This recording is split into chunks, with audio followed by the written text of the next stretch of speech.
love it. I think that I like that we didn't have to mortgage the farm and we made a move. And I always say this, I like to negotiate. I will negotiate anything, okay? Anytime of the week. And everybody feels like they won and everybody feels like they lost. So to me, it was perfect. It's exactly what you needed, right? And it's like, no one's like, yes. And no one's like, oh man, everyone's like, yes, no, ooh, I don't know. I'm worried. I'm still concerned. And let's be honest, it's because our team has been elite average for so long. And we don't know. When you dropped that term, clearly my channel loved it. They were like, elite average. They've been running with it. When you said you saw how my face lit up, I'm like, yo, it's the perfect way to describe what we are right now. We're spot on with it. But even with the move, we're all kind of feeling like, all right, did we get better? Yeah. Did we get worse? We don't know. We kind of the same. It's like, I don't know. What makes it great. I think that is it. Aww. Grand risings, everyone. Grand risings. Shout out to the elite average gang. Yeah, it's so weird. I'm like, there's so many things where I'm like, can I still say that?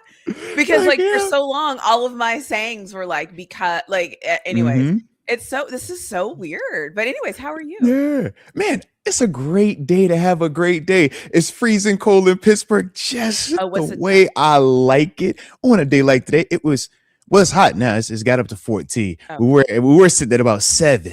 Yeah. It's beautiful. I love it, man. I'm a big one, just every season having its own, thing that makes it unique. Kind of like where we are right now with this offseason. It's like, ooh, we at the spicy part of it. So, yeah, it is. It's interesting too, because I feel like I'm still watching football. Like as a fan, I feel like I'm still watching. I'm still kind of figuring out what's going on, and I'm also dissecting these teams and being like, okay, that's what I see what they did there. We couldn't do that. Like it's like I'm like in tuned. I'm like, okay, let me compare them to my team. So yeah, what a weird time.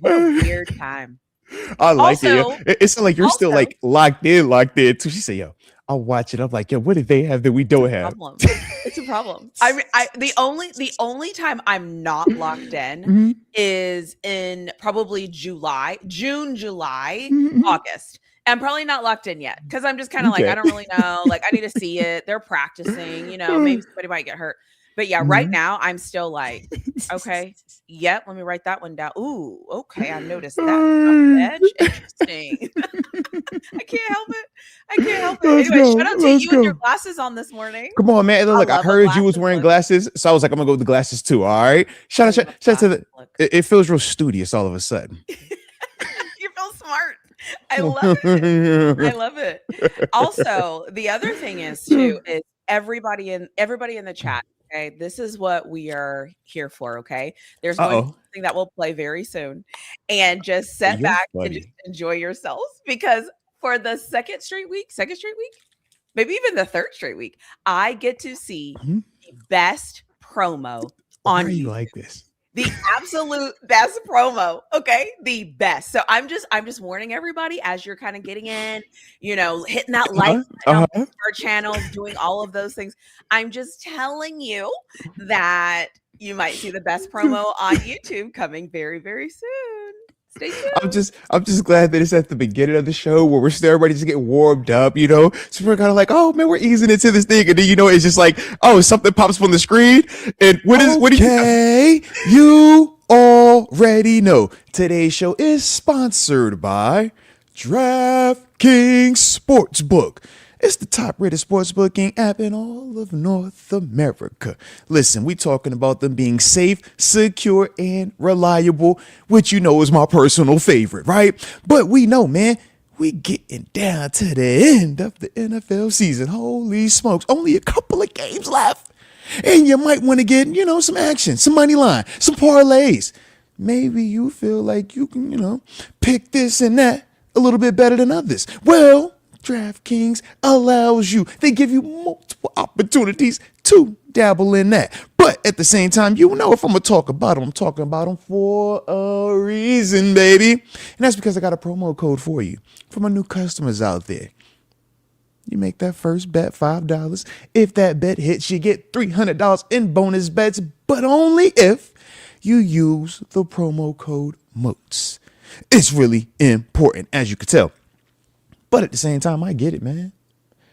You can get lost in the sauce. It happens. Heck, you might even develop a gambling problem. It can also happen. And if that is the case and you live in New York, see the digits to text. But for everybody else, the digits to dial are 1-800-GAMBLER. I said 1-800-GAMBLER. I said you better call 1-800 Gambler, gambler, gambler, gambler, gambler.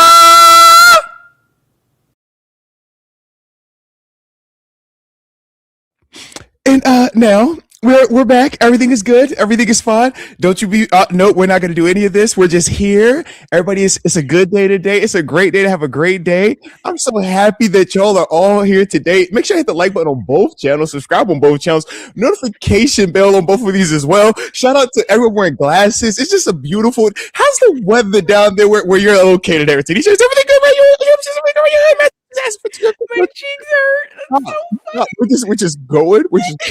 We're just in it. All right. Yeah. I'm gonna do the show like this because that's how you did the ad. So the weather down here is a 42 degrees right now. Are you done? And the high is going to be 60 later today. So if you like that weather, hit the like button. Why are you talking like that? Why are you talking like that? That's how you were. You were like, you went from like to I'm like, oh God, what are you doing? So I'm just gonna talk like this. Stop talking like that. Oh God.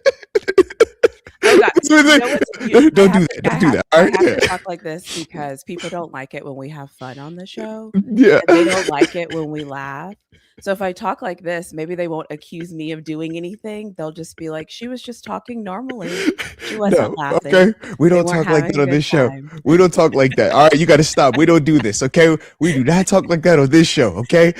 Yeah. Just stop that. Right, we're just gonna put a fork in that one right now. All right. Yeah. So, okay. Well, I have okay. Let's be honest here. I have a serious question. How long do you think you held that note? Well, you know. It was pretty long. I'm not gonna lie to you. It was, okay. And that was the condensed version because I'm gonna pull back the curtain a little bit. All right. Usually there isn't an audience outside of my direct family in the house, but because we do actually have some work being done. We might have had an audience when that was actually being recorded live, and you can fully imagine how they were just like, wow. And it's like, yeah.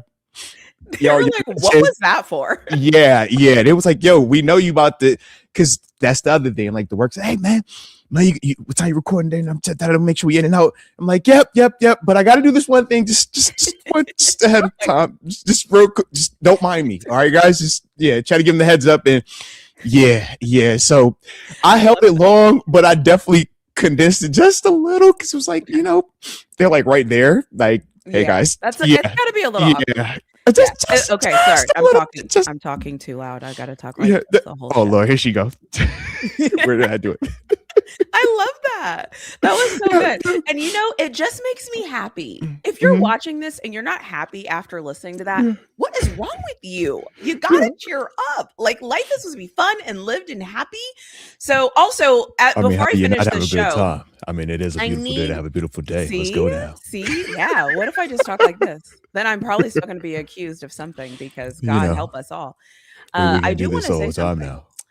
I was, doing minding my business on YouTube, uploading a video, just minding my business, and something came across my feed. And it was something I was kind of familiar with. Somebody popped up and I was like, oh, what is this? I'm going to listen. And it was somebody that introduced you and said that you were a Steelers legend. Oh, and you cut it were out. brought on and you were talking. So Cut it out. in that moment, I Stop decided it. that I am going to refer to you as a Steelers Don't do that. legend. Don't do moving that. forward. Don't do that. And shout out to my guys. Shout out to my guys.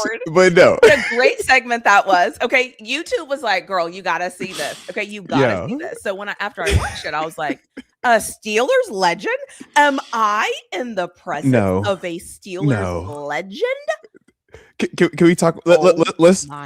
Let's talk.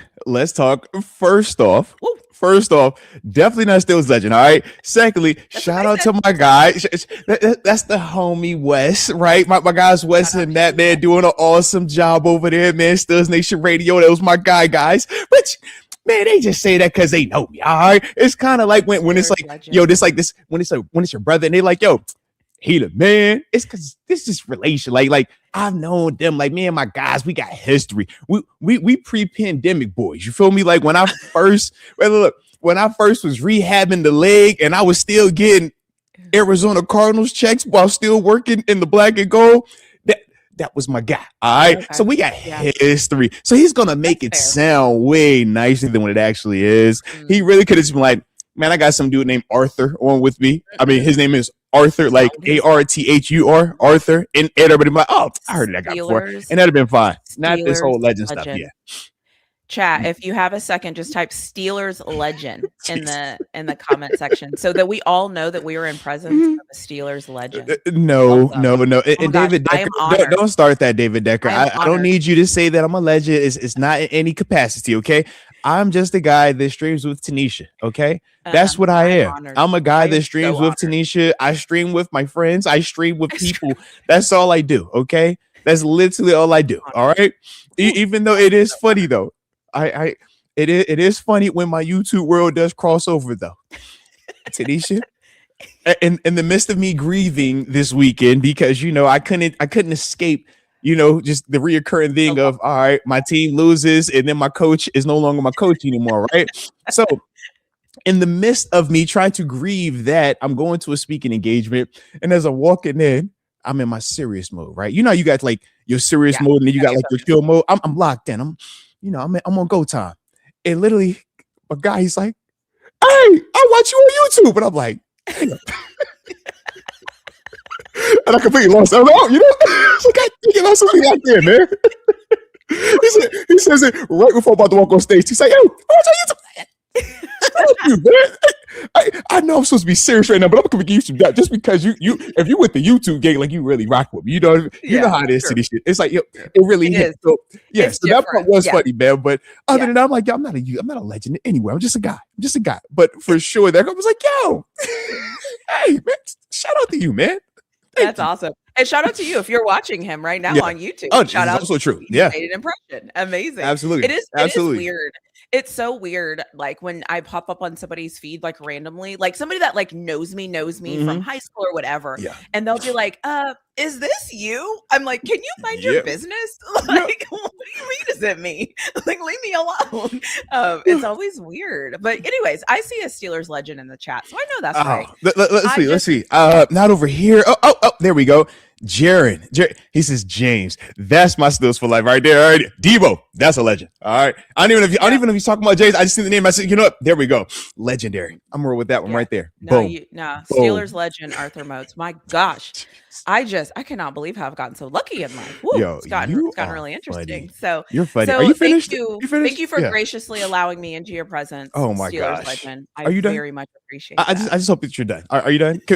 Look, I am so petty. I've been saving this. I have been saving this since I heard that. I literally wrote that in my notes. Have me over. I'm getting warm all of a sudden. Anytime you start doing it, I'm like, all right, now I put the glasses on because I'm chill today. This is supposed to be a vacay. You see, I got the NW. It's a new world order going on right now. All right, there are no rules, there are no regulations. I'm supposed to be over here just chilling today. Don't come over here and get my head perspiring. Okay, I feel necks like all this in him. Like, nope. Listen, don't listen too much. Your neck is already shining with your black shirt. See? No, it's the light. It's in the filter. It's the light in the filter. Y'all know I got the special filter on my camera. Just make it shine a little more. Y'all gotta chill, man. Yeah. Listen, the light only shines on diamonds if they're real. Nope. The light only shine. We all know the seas of diamonds. Okay, let's not get what they call them. So See, I don't even speak your language, man. I am just honored that I can be in your presence of you, Steelers legend. So shout out to you. Look. You are truly remarkable. I'm not dealing with you today. Okay, you know, I'm gonna stay focused. Let me stop because people get so mad at me when I praise you. They're like, yes. Oh my God. I don't know why she be saying this. No, and look, and I'm with y'all. I don't know why she be saying it either, guys. What I tell you, the most regular of all regulars. Okay, like Steelers you look at the regular. Steelers legend King Arthur. I know that's right. Yeah, that's what you should. Yeah, that's because you're King Cam. King Cam 901. That's you got King in your name. Don't put King in my name. All right. I do like King Arthur, for the OG status, but that's because nobody is named Arthur. How many Arthurs you know? It ain't a lot of us out here. All right. It's not a lot of us out here. We got to stick together. All right. But enough of that. Look. And anywho, nobody care about all that. Nobody care about me. All right. They here actually to see you, and I can tell because the reason why I can tell is this. I was looking at the analytics. Our female viewership has went up so much this year. This is the highest number we've ever had of female viewership. Okay. So I'm saying, we have never had this much of a female presence on this channel. But after a whole season of you, we got a foothold. I was like, you know what? Hey, I love that. Can't account for these other things, but I can for sure. This is apples to apples. Okay, this is apples to apples. So shout out to you. Okay, good for you. Shout out to the ladies. Shout out to the ladies in the chat. I always love when the ladies comment, leave anything. And I love that. It's so funny because everybody always says like, "Oh, you just want the male attention." No, you know why I'm actually here? I want women to feel comfortable being themselves and stepping into men's spaces and talking about football. I want more women. And the only way you can do that is to be yourself as a woman and to show women, like, let's have the conversation. Let's talk. You don't always have to have it right, perfect, or anything. I'm not perfect by any means. I mess up all the time, but like, come talk. It's okay. So if I bring more women to football, I am doing my job. That is all I want to do. And I want to be myself doing it. So shout out to the women. And I got one in the building with us too right now. We got Wendy Johnson in here. Says good morning, everyone. Shout out to the ladies. Yes, indeed. Yes, indeed. Heck yeah, man. Hey, like I said, salute y'all, man. But yeah, you've turned that faucet on. I was like, hey, yo, these are more of this. So no legend. All right. Because this is big going. All right. I've been on the channel for multiple years now. We have never had more than, I think it was like 0.01% female.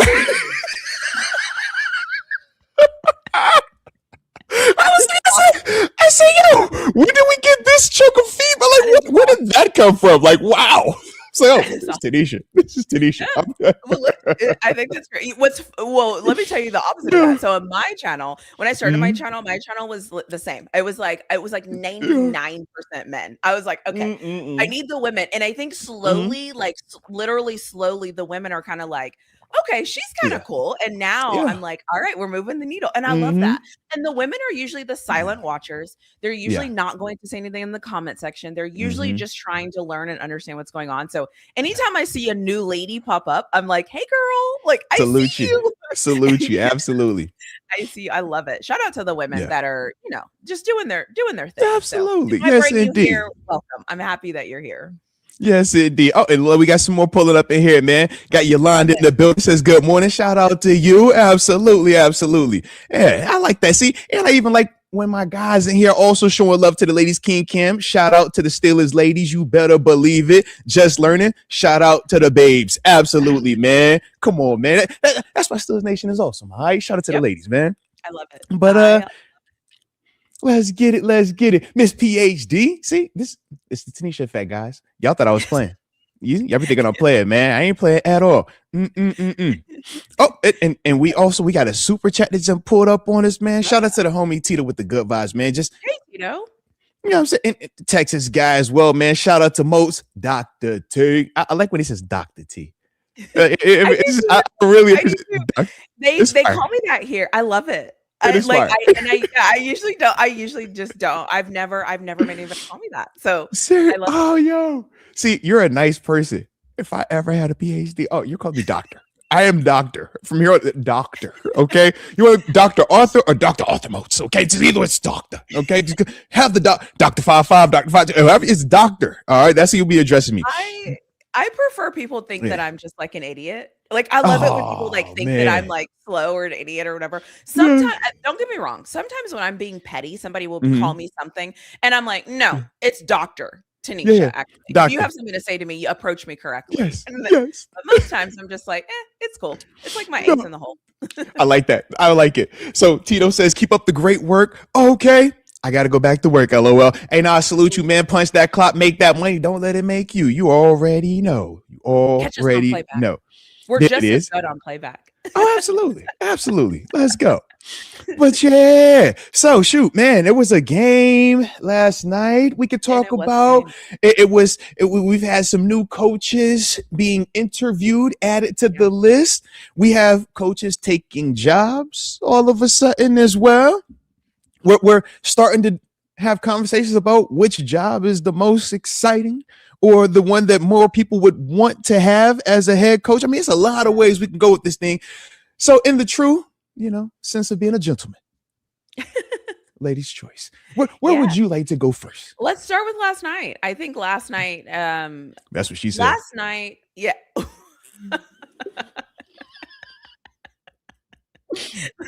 It's the offseason. I'm sorry, guys. No, the funny thing is I was actually thinking that, and I was like, no, stay focused. I love that. Let's start with last night. Great job. That's why you're a Steelers legend. So, so last night was interesting to me because I think that there's this weird thing in sports where we always go with talent. And we always just like hone in and we're like, this team is talented. They're going to dominate. They're going to do all these things. And I said on a live that I had, I said, I think we get so enamored with like defense wins championships.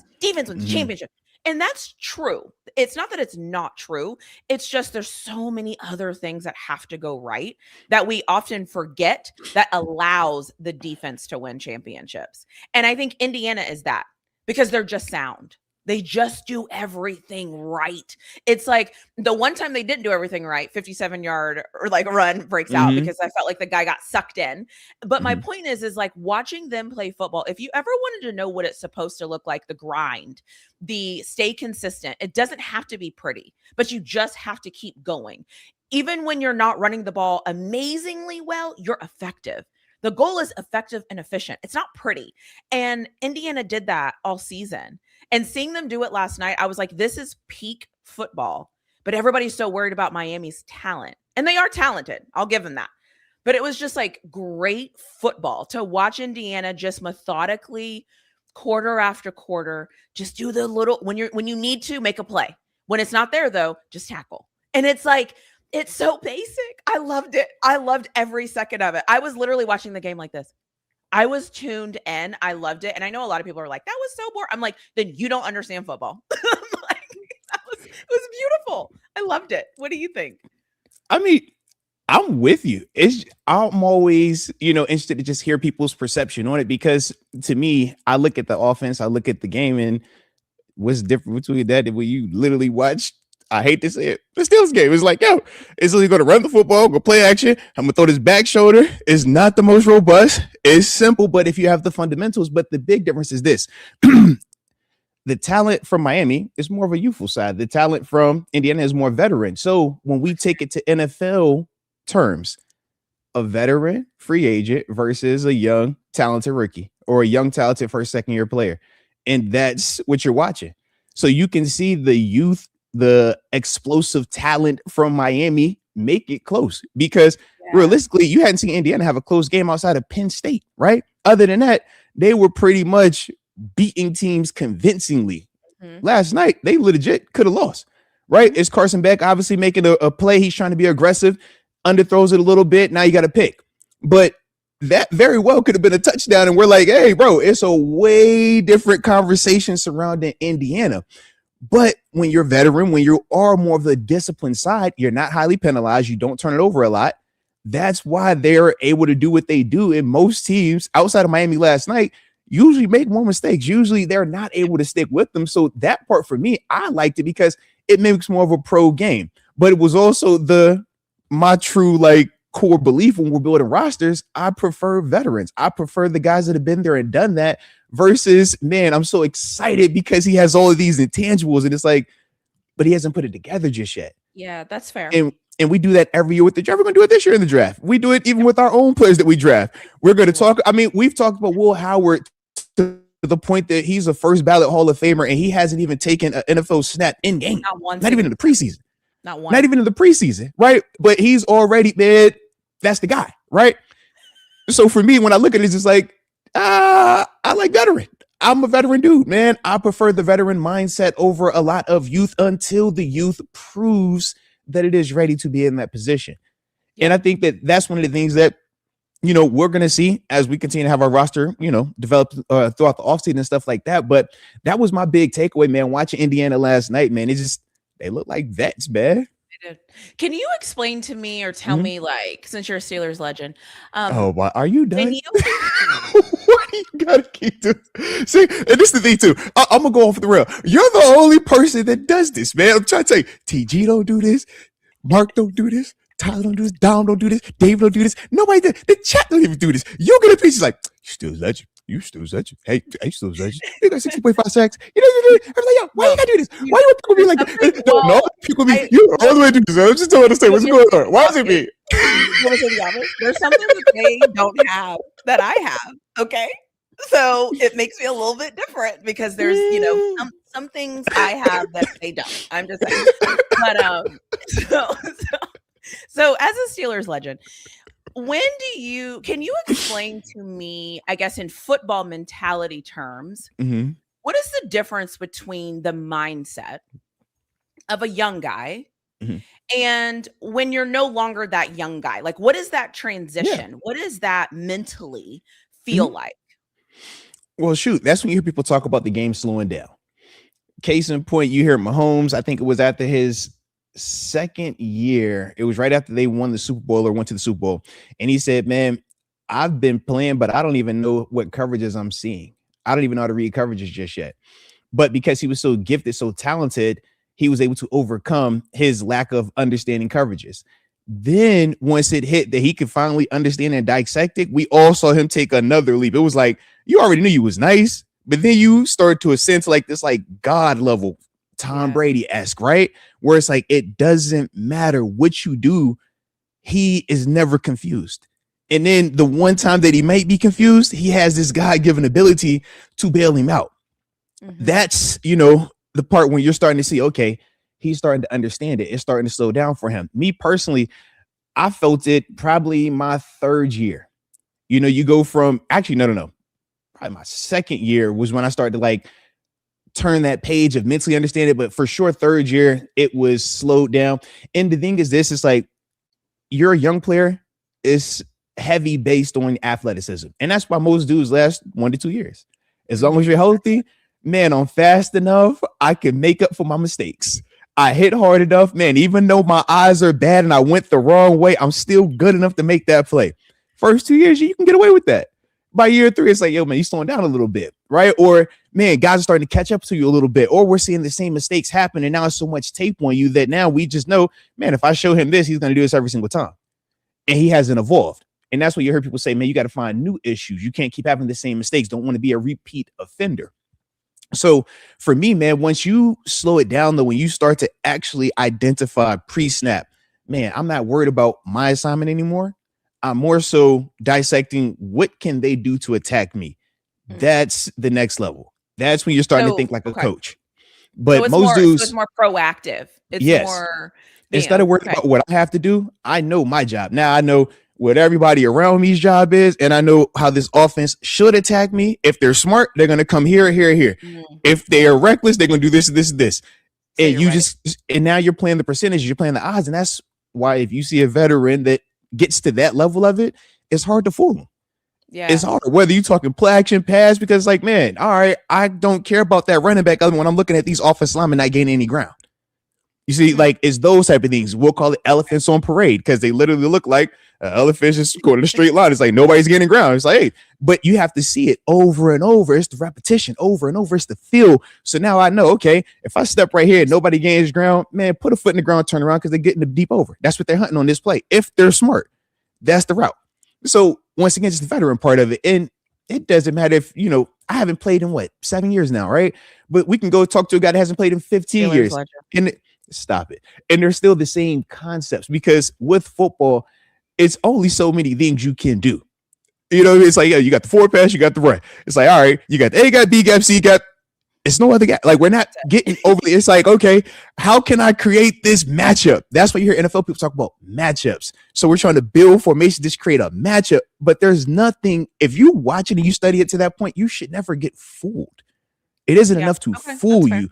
And that's the challenge, though, because not everybody has that level of discipline with it.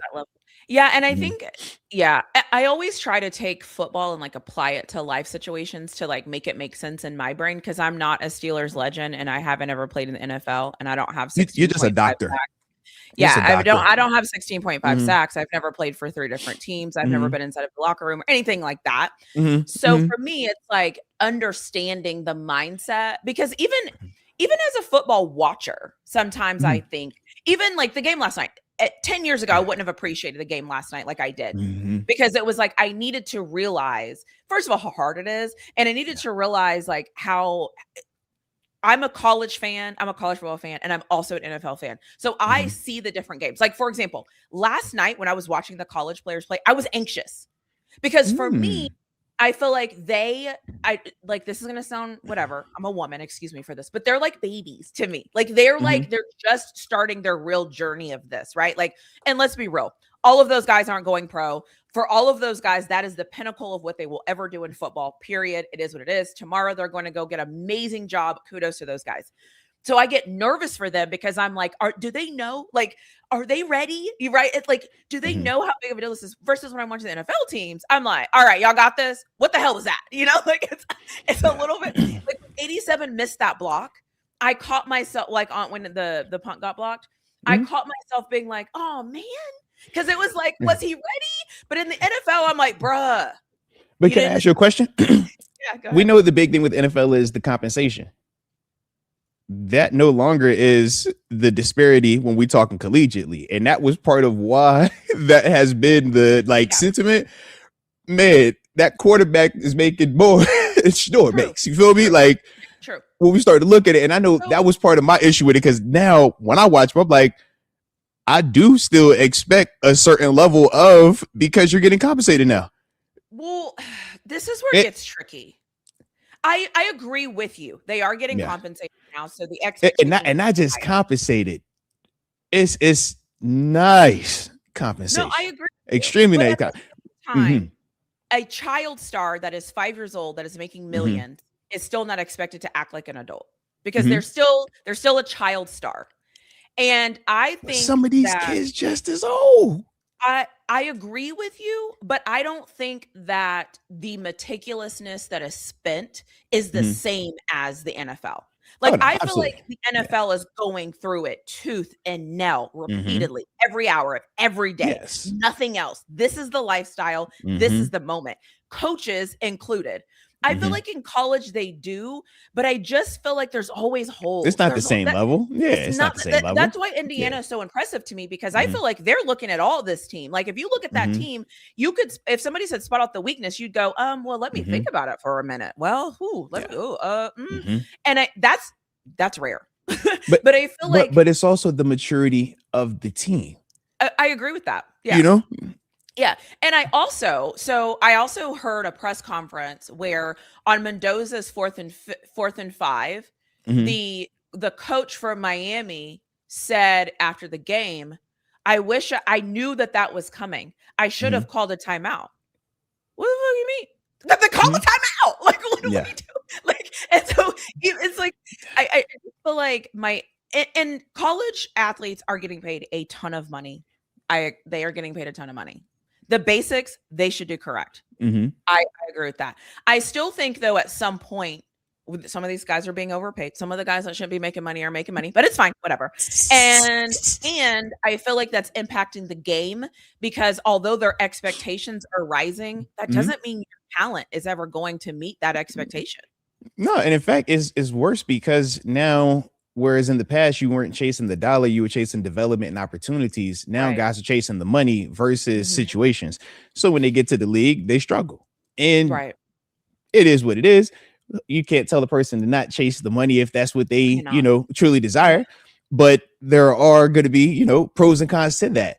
But that's why for me, though, it's just like, man, once you cross over to compensating, I have a certain expectation that comes with, if you're making $100,000 in college, man, absolutely. If you're making $50,000 in college, you dang go right. I got an expectation for you, man, because I've seen the other side of it. I experienced the other side of it firsthand. So it's like, I don't have a lot of, I guess, like sympathy for them, because it's like, man, you guys have it that much better because you have these resources around you that can really help you with recovery, can help you with preparing yourself, can help you with the resource that you need to get certain equipment that not everybody was afforded to. Heck, it used to be a time you would get in trouble for even getting $5, right? Yeah. $5, you'll be here like, bro, I'm about to get suspended again for this. Like, dang, I just wanted some nuggets from Wendy's.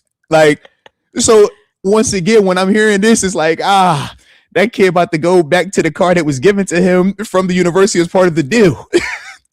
but you know what? Do you think that with more everything has everything has stuff, like there are pros and cons to all of it, 1,000%. And that's the same thing we get at the NFL level. It's gonna be stuff that comes with it. I'm just saying, I don't feel like you can have it both ways.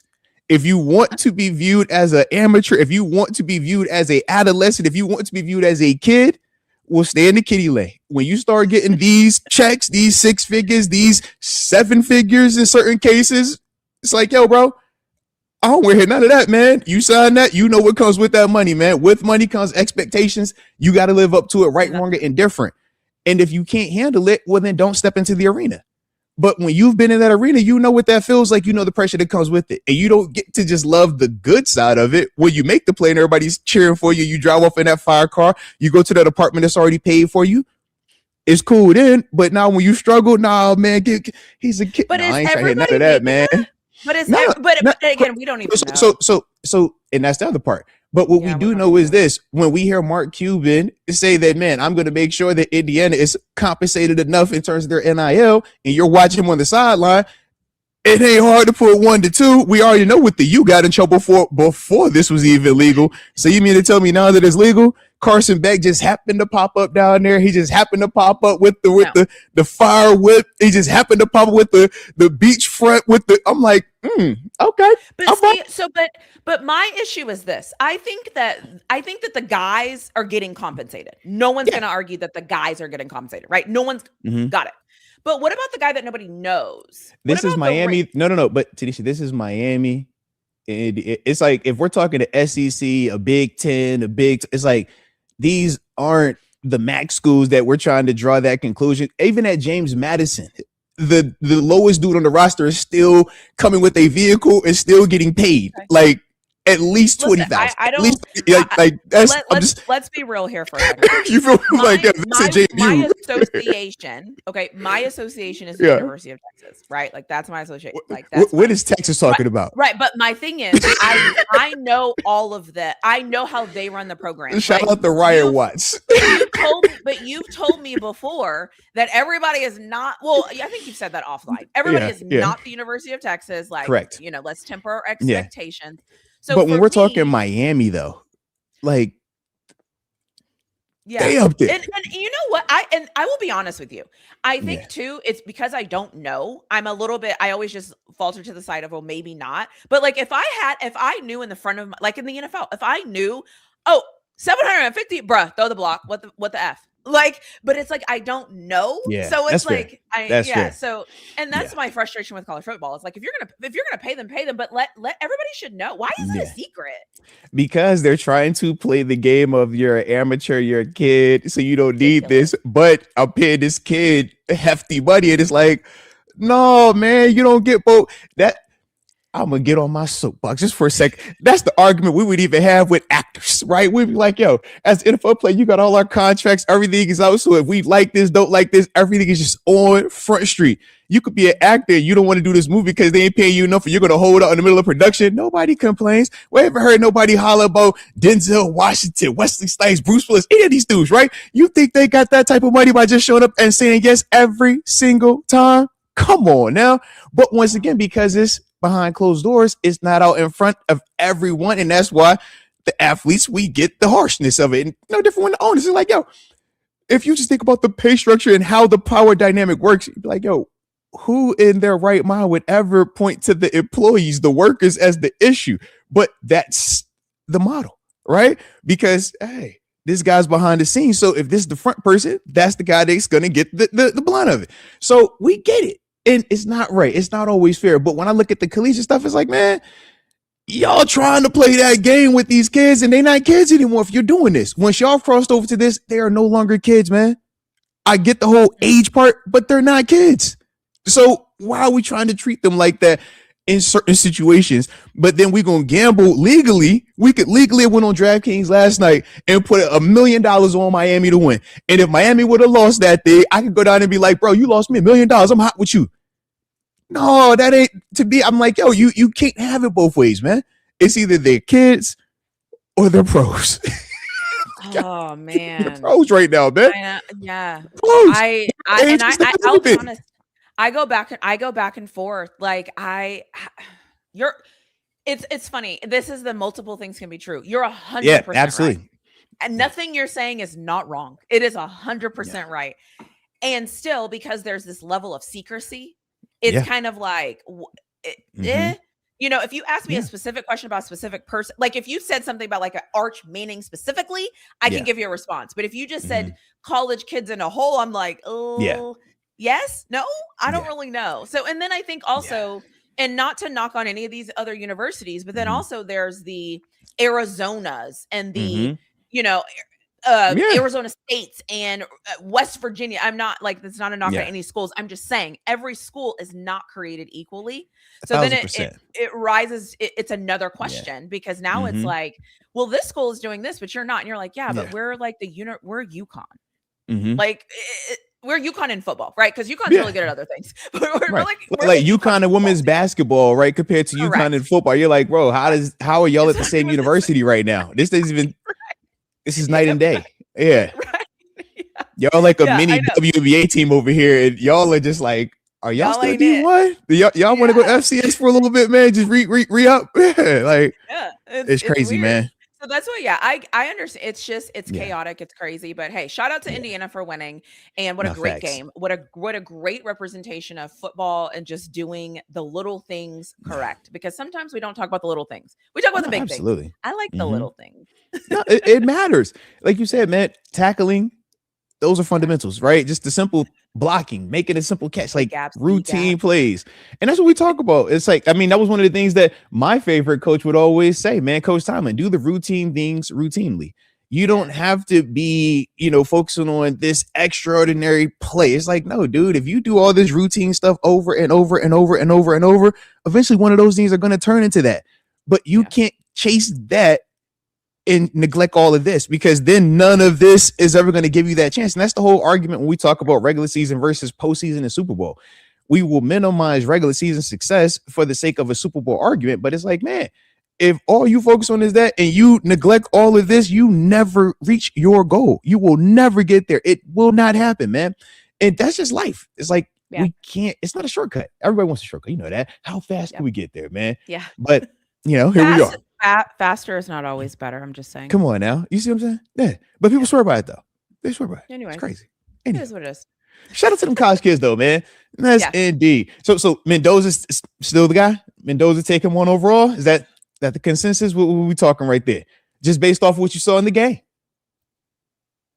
Who has the pick? The Raiders? Yeah. I don't know, man.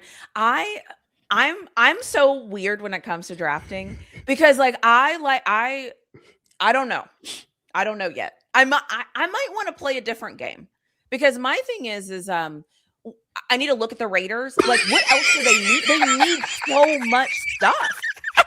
They need so much. Who is even their coach? But you need a quarterback though. You need a quarterback. They do, but like if you could have, I get, because my question is, this is what I always think about before I start thinking about the draft, is if you only need a quarterback, do you go get a young guy, a fresh out of college guy, or do you go get a veteran if you only need a quarterback?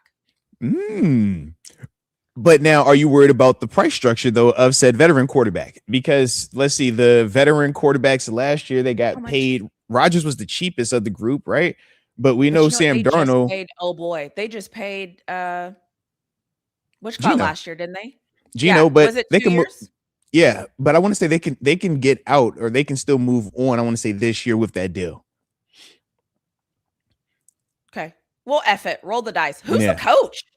Well, that's the thing. They don't have a coach right now. Yeah. Okay. Hey, look, we're going to get to them in a little bit when we start talking about job opportunities, right? Because we did have one get filled. I think it was either late last night or early this morning. We did have a new name get, taken off of the. Yeah. So we'll talk about those. You know what I'm saying?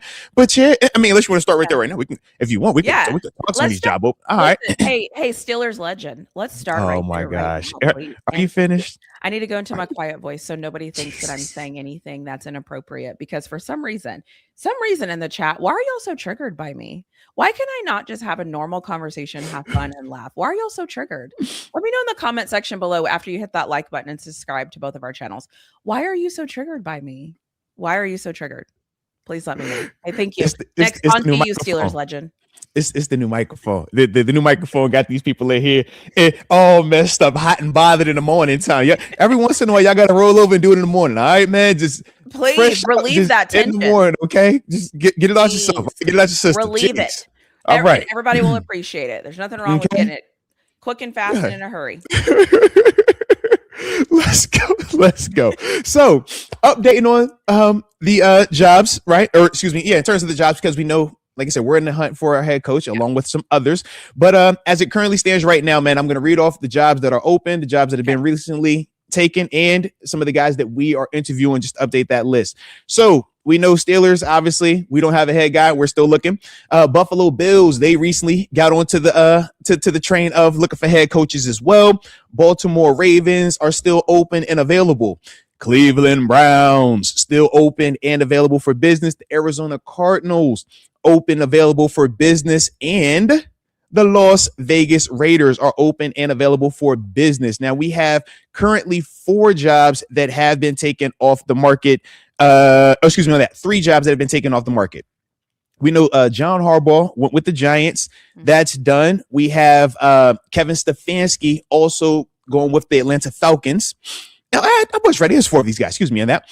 You have Jeff Hafley. That was the Packers defensive coordinator. He's taking the job with the Miami Dolphins now.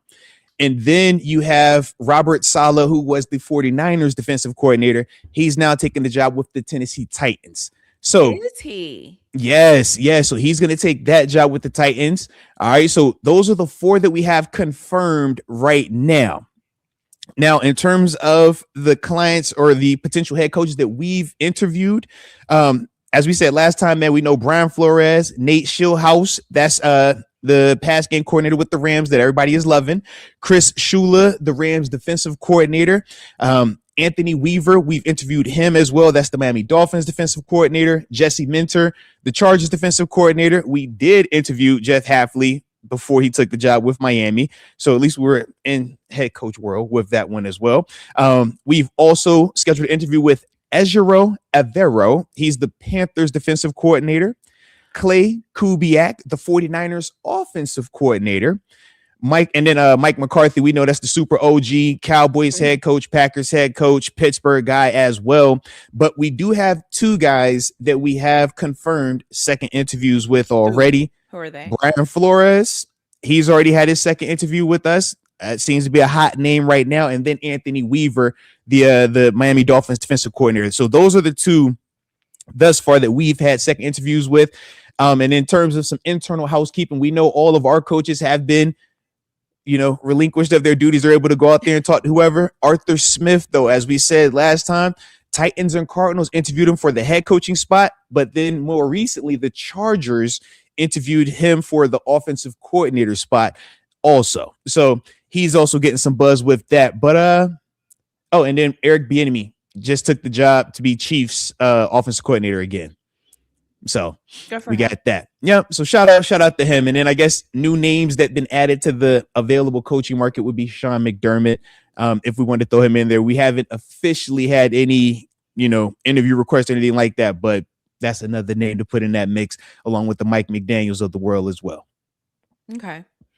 Interesting. I will be honest and say, I don't really care who the Steelers get at this point because I don't really, I mean, like, I don't have any expectations. Like, and I don't know, I guess too, we had Coach Tomlin for so long that so many things have changed. I mean, let's be real. Even people have changed. Yeah. So I don't even know. I mean, what you mean people have changed? I haven't changed. I'm the same. Well, of course you are because you're a Steelers legend. Oh my gosh. Oh my gosh. Stop this. Yeah. But like people have changed. I mean, technology has changed. Like so many things have changed in people. And I don't even know. The game has changed. I mean, defense now can barely even tackle people at this point. It's like they want points and they want a lot of points. So I don't even know. I mean, what is the Steelers' philosophy? I think that's the biggest thing is like, what are we? And I don't know that answer. So because I don't know that answer, I don't even know where they want to go or how they want to move. I don't even know. I feel like I'm lost. Like I don't even know what angle they're taking or what they like. So I don't even know. I don't even know. No, trust me. Everything you're saying is spot on because there are so many unknowns just because of how much change has taken place since the last time we've done this. But I think the cool part is also when we kind of zoom out and look at it from more of a historical standpoint, they do kind of give you a direction, or at least for me, when I'm hedging a bet or hedging which way I want to start going, at least this is what I'm doing internally. Man, the past 3 head coaches they've hired have been 34 years old, have been defensive coordinators, had never had head coaching experience. Bill Cowher, Chuck Noll, Mike Tomlin. So when I look at this list and I'm like, it's heavy on the defensive coordinator side. It's heavy on youth as well.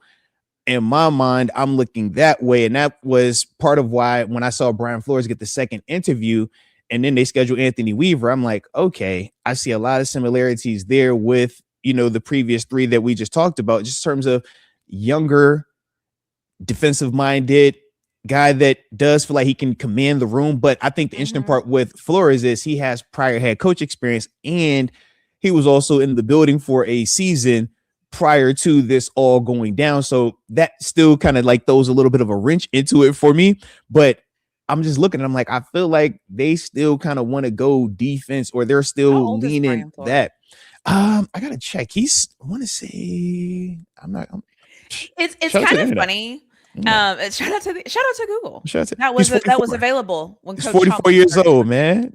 Heck yeah. But the iPhone was just available when Coach T started coaching as well. All right, just first iPhone like ever. You be like, bro, whoa. I love that. Yeah. Also, chat. For those of you that are here live, you're not the problem. You're not the people I trigger. So just so you know, it's the playbackers. In fact, they like when you do that voice. They get them going. Makes them listen real hard. I'll tell you that. They need to go do some cold showers. So my gut, and take it for what it is. I feel like Brian Flores is the guy. But I feel like they're trying to just do their due diligence and see because I also think you run into this thing, right? Where it's like, let's talk about the elephant in the room. The difference between Brian Flores and Coach Tomlin, even visually, is there's not much difference. The philosophies probably aren't much different as far as like defensive minded coaching. And so I'm just calling it. I'm just saying the obvious. I'm just stating the silent part out loud. And so I'm just saying. Why are you like this? Because I can't help it. Okay. Listen, sometimes it gets me into trouble. Visually. Okay. It's like you gotta read in between the lines. You gotta fill the A gaps. Okay. It's like, you know what? 2 guys in 1 hole. You gotta fill the A gaps. You gotta pick up what I'm putting down. Stay with me. So I'm just saying. So there's a part of this where it's like, where it's like, okay, so we're going to go from this guy to this guy. Okay. Then what does that even mean? Yeah. But at the same time, I think that can continuation of that might be a good thing. It's like, I don't even really know because there's so many. And then the other thing is, okay, so if we hire him as our head coach or a defensive minded guy as our head coach, do we still get a DC and an OC, or is that guy going to be the guy? Like, it's like, there's so many like moving parts. And which do you prefer though? Do you have like a hard preference either way with that? Yeah, I think it's funny. I don't want my DC to call his defense while he's the head coach. I like my OC in the NFL calling the offensive plays and still having kind of somebody there with them. And mainly because I think the defense is, I just feel like it helps when you can have so many more people around kind of seeing a lot of different things. But I feel like my offense, I like them to get a feel for the game. I like them to be able to feel it. And I feel like as a coach, sometimes you can kind of feel it as they're moving down the field, like you're kind of a part of it. But I'm not opposed to either one. But that's just like my thoughts. But it's funny though, because in college, I want a game manager. In college, I want my head coach to do nothing but be a head coach and go manage the athletes. Coach Sark, go get an OC, please, and thank you. So in college, my viewpoint is a little bit different, but I think in the NFL, I like it when my coach is like involved and in it. Okay, but I can dig that. Preference. Yeah. I guess for me, man, I've seen both work. I've seen the head guy call it and it's fire. I've seen them delegate with coordinators and it be fire. I think that if you're going to take the delegation route, you just really got to trust those guys. That's part of the knock on Coach Tom. It depends on how you want to look at it, right? Some people look at that as a knock on him. I don't look at it as a knock, but they say, the coaching tree part, right? Man, if you don't have enough high level guys around you, then, what's that doing in terms of your staff, in terms of the development of them? To me, though, it's like, man, I think if you're great at something and you believe what you're capable of, you can put these guys in position that aren't the most proven and they do exactly what you just said. Man, give me some extra eyes. I got this, but give me some extra eyes. Another person checking this data can help as well. I'm still the main chef in here, but another person, another set could also help. I'm open to that. Absolutely am. But I also, like, when I think of Sark, it's like, man, Sark, how many people you think can call a nicer offense than you can call right now? And that's it. But I'm just saying, like, for me, that's my issue. You know what I mean? And if you're the head guy, and that's the other part, when you're the head guy, you are at the head of the ship. So when it crashes, the same way when people would talk about this defense at times, it reverts back to the boss man. When they would talk bad about the offense, even though we would talk about the coordinators, it's going to revert back to who? Man, who brought in Matt Canada? Right? Who was the green light for that? So that's the other side of it. And I think that every coach is different with that. The same way every person is different. Some people are cool with, man, I'll fall on the sword for my brother right here. Others are like, absolutely not. You tripped out. That was on you. Don't you put that on me. And everybody, and both sides can be right. So it's like, it just depends on what you look at though, man. I get it though. I definitely get it. Cause and I think it depends on what you need too, because I think like, when I look at the AFC North, because for me, I feel like you build your team to win your division. And once you feel like your team is good enough to win your division, then you kind of start thinking outwardly. At least that's how I look at it. Look, I wonder why we have to win the division first. Why does winning the division matter? If all we care about is winning the Super Bowl, if you don't win in the postseason, none of this matters. So who cares what win? You should build a team to just beat the best NFC team. That's what you should be focused on, because the Super Bowl. You don't play AFC in the Super Bowl. No, that's not what we're supposed to do. So being that's our thing, I feel like when I look at, and well, again, now obviously the Browns and the Ravens now don't have coaches, so it's a little bit different. But I think historically, it's like we didn't have Lamar Jackson, we didn't have Joe Burrow. We had to beat their best, and the way that you do that is our defense. And so it was like we were like the inverse of them in a way. And so I'm just looking at our division and I'm like, what is our division calling for right now? But it's weird again because they don't have coaches either. Yeah. So it's like, what are we doing? I mean, this, and then the only team that does have a coach is the Cincinnati Bengals. And we all know that they've completely spent so much money on that offense that we're all kind of wondering, like, are they even going to ever have a defense at this point? Are they even going to get an offensive line? Like, what? But I think I think the interesting part is this: when you're saying, where does this division go? I just look at big picture of the NFL. Everybody complains about scoring. They want more scoring. Heck, TaNeisha, you've been on the offense multiple times, and this was the best offense we've had since 2020. And it's like, no, it's not good enough, not good. And it's like, yeah, everybody just wants scoring. So because of that, that is why the league as a whole is shifting to that. And that's why people looked at Coach Tomlin as archaic, because his style was such an inverse to everyone else's, not even in the division, just league wide. So my bigger question is more so, are we going to start zigging with everyone else when in the past, in the history of it, we've zagged when everybody gets zigged? What is that saying? Right. We focus on running the football, playing defense. We focus on creating turnovers. Other teams focus on, man, we're trying to outscore you. We're trying to put 30 up. That's never been under Coach Tom. That's not outside of that killer bee window. You weren't hearing a ton of we trying to score 30 a game. It was, man, we got this hard-nosed defense is going to get turnovers. And even during that killer bee era, it was still, man, heavy pressure, heavy turnovers. Like, that's the mindset. So I just don't know if we want to continue down that path, or are we going to shift? Because when you bring in younger offensive innovative minds, the feel of your team shifts to that. Your team feels like, yeah, coach, we know this. If your head coach has this identity and this is how he communicates it top down, that's how we're going to feel.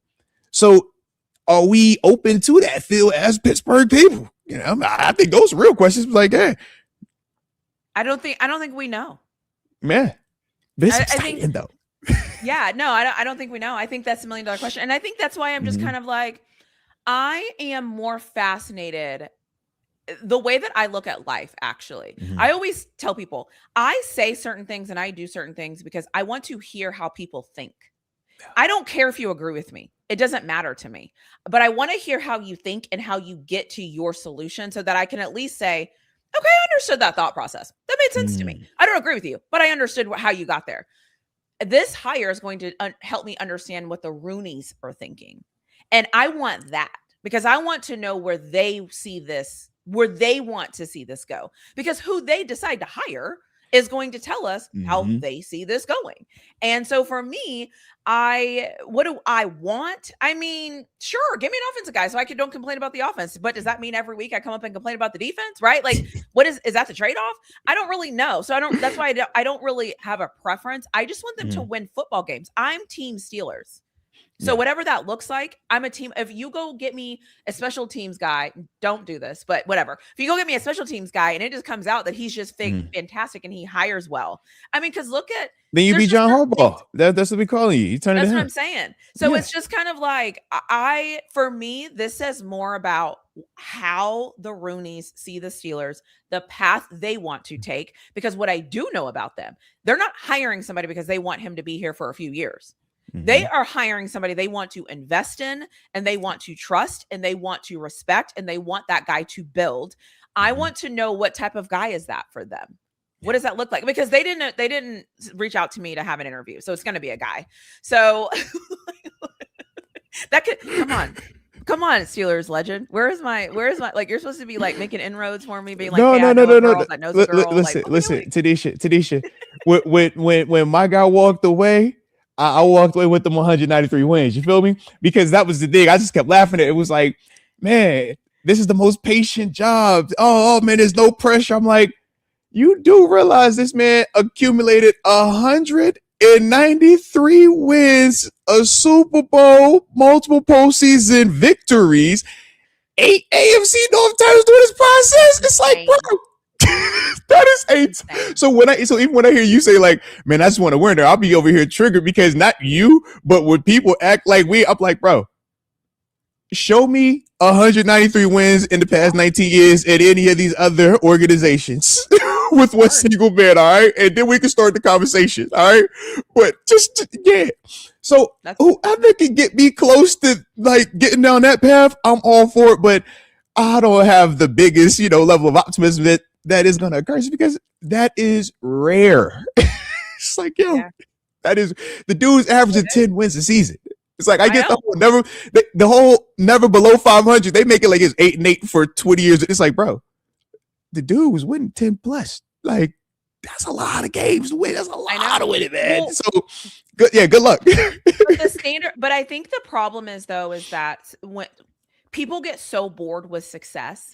Mm. It's like this in real life. Yeah, I mean, we're like this as people, right? You like see it. we think we make more money, so now we spend more money. Mm-hmm. We think because we're this, now we do this, and it's like, no, sometimes you just keep it and you hold on to it, and it's okay.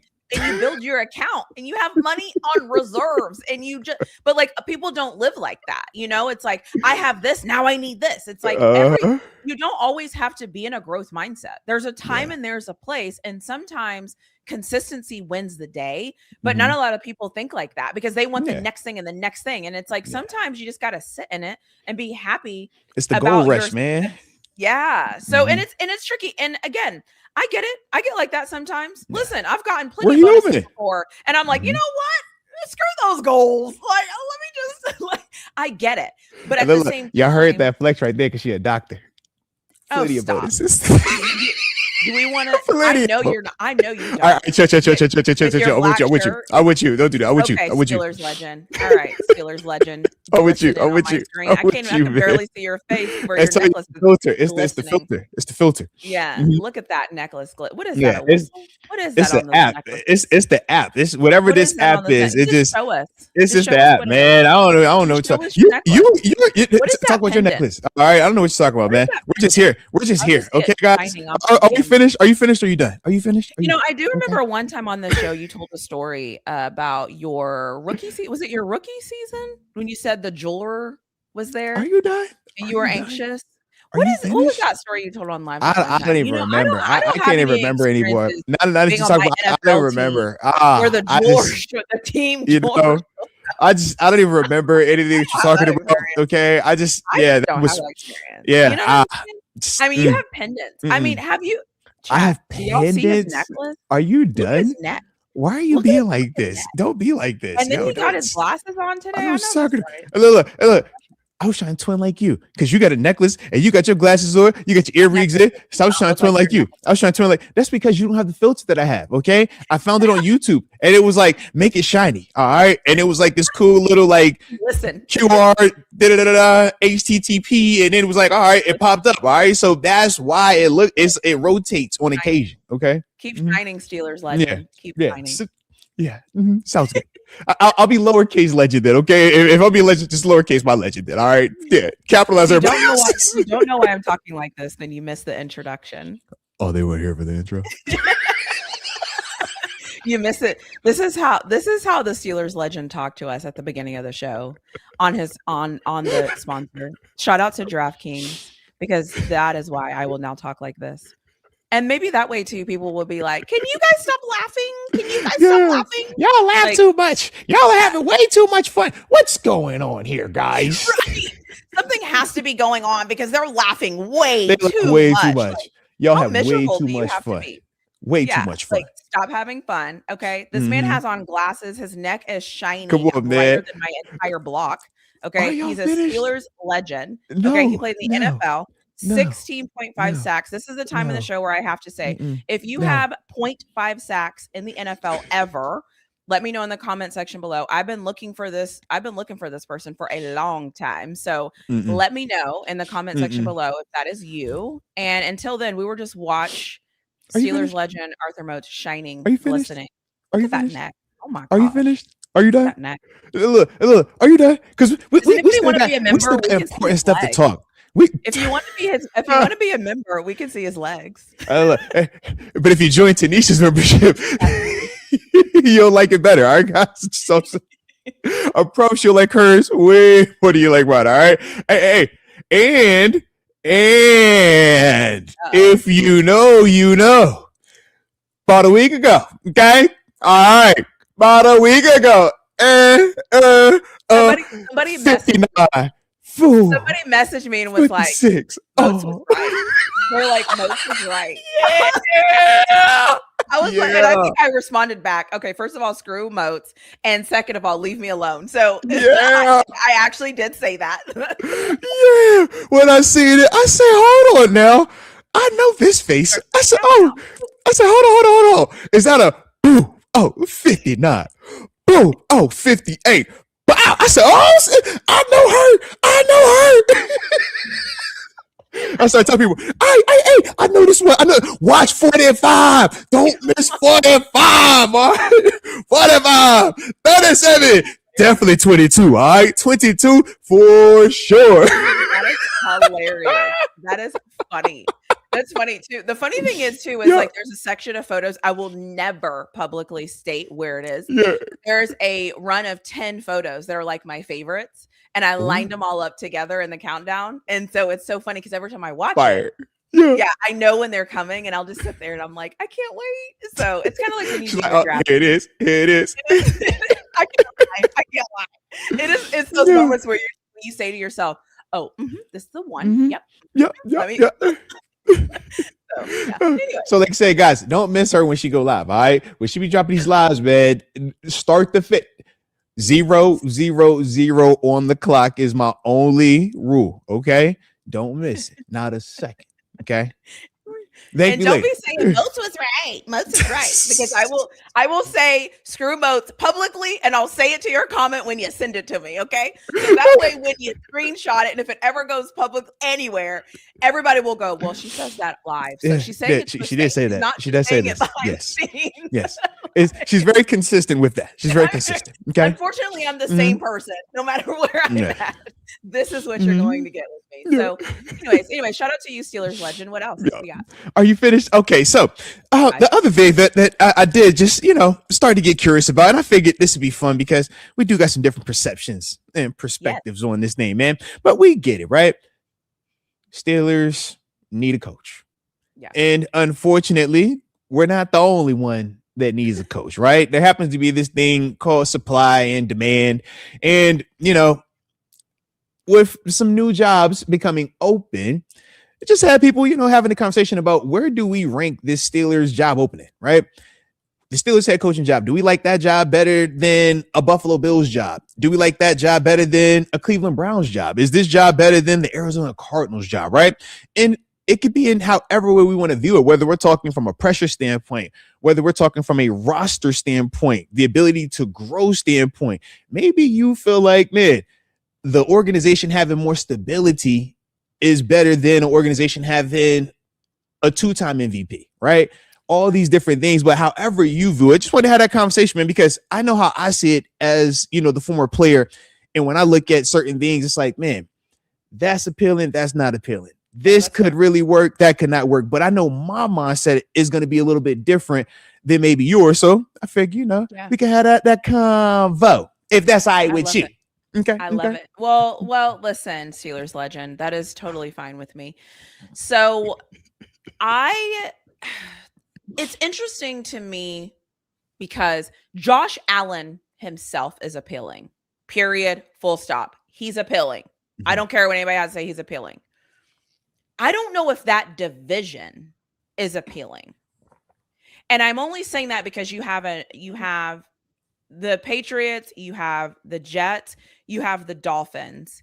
And I don't really know what you're going to get there. That division's just always been weird to me. And so when I'm looking from a coaching perspective, I'm like, would I want to walk in somewhere and have Josh Allen? Absolutely. Like, sign me up for that. And at the same time, there's other factors where I'm like, do I really want to deal with this? So I don't really know. So that's how I feel about the Buffalo job, because the Buffalo job is weird to me because they're a weird team to me. They're just weird. I feel like for the past really 3 seasons, they haven't built around Josh Allen. I feel like they've always just been like, Josh got us. Have you seen this guy? Like, he's got us.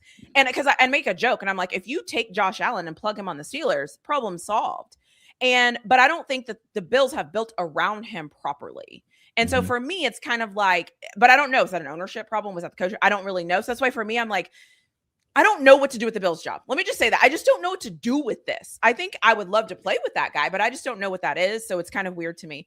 I think that, in my opinion, the most interesting job to me is actually the Baltimore Ravens job.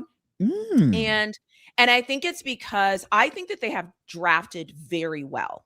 Yeah. And I think that they have a lot. Like, I think if somebody could come in and get the best out of the talent they have drafted on that defense, I think you can fix the offense. And it's not necessarily like because Lamar Jackson is the best quarterback ever. It's not that. It's just, I think that they have so many of the right things. And I feel like it's an easier fix. I think we had this conversation where we said the difference between Cleveland and the Ravens. I think organizationally, the Ravens are ran a little bit better. So that makes it a little bit easier. But I'm going to say this, and I can't believe I'm going to say this out loud. That Cleveland job is sneaky,